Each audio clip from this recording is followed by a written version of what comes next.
என்ன ஆச்சுன்னா, ஆசாரியனை போய் நான் மகாபரிசுல அது போகக்கூடாதியா, அது ஆசாரியன் தான் போகணும். நான் போவேன் ராஜ்யபாரம் என்று ஆசாரியன் அதிகசாரியன் ஒரு அறை விட்டுட்டான். அதான் மமதை சகரியா செத்து போயிட்டாரா, அவ்வளோதான். பயம் போயிடுச்சு, தேவ பயம். சகரியா இருக்கிற வரைக்கும் நல்லா இருந்துச்சு.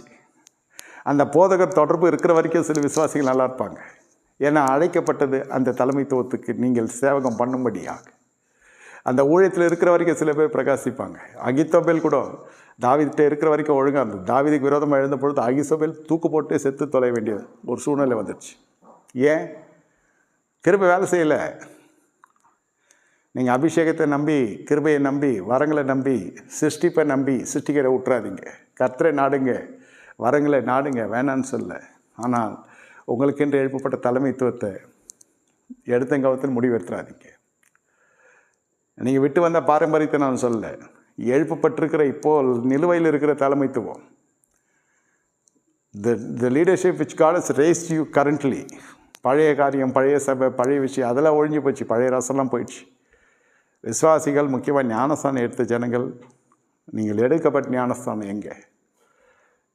நம்ம தலைமைத்துவத்தில் எடுத்தவர்கள் அல்லது எடுக்க போகிறவர்கள் கொடுக்கப்பட்ட தலைமைத்துவ உத்தமமாக இருங்க. இது மிரட்டுதலுக்கு இல்லை, தேடுதலுக்குரிய சத்தியம். அது ராஜ்யத்துக்குரிய சத்தியம், தேடுதல். இப்படி தேடுகிற பொழுது எவ்வளோ ஆஸ்திகள் உண்டானது. ஆனால் ஒரே நாளில் எல்லாத்தையும் இழந்துட்டான் அந்த மனுஷன்.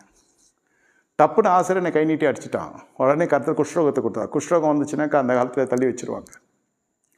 ஊருக்கு ஒத்துக்கப்புறமா ஒரு இடத்த போட்டு ஒரு வீட்டை கட்டி அங்கே வச்சு கடைசி வரைக்கும் அவன் குஷ்ரோகியவே சேர்த்து போயிட்டான்.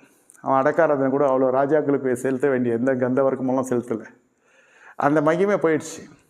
எப்போ தலைமைத்துவம் அபிஷேகம் பண்ணப்பட்ட ஊழியக்காரர்களை கனப்படுத்துகிறானோ அது வரைக்கும் அவனுக்கு சமுதாயத்தில் கனம் இருந்தது, தேசத்தில் கனம் இருந்தது, உலகம் முழுதும் அவனுக்கு ஒரு பேர் இருந்தது.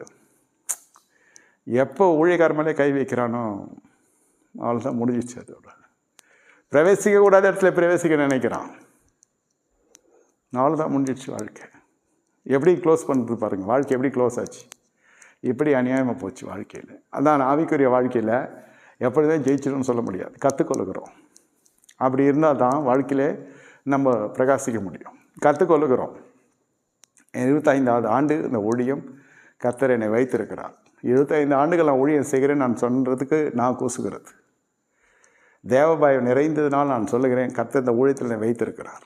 உலகப்புறம் எஜமானம் தான் என்னைக்காட்சி துரத்திட்டு இருப்பான் என்ன சொல்கிறேன்.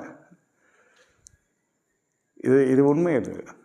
இதில் இந்த 25 ஆண்டுகள் எத்தனையோ பேர் வந்தார்கள், எத்தனையோ பேர் உலகத்தை விட்டே போயிட்டாங்க. கர்த்தருக்குள் நித்திரை அணிஞ்சிட்ருக்காங்க.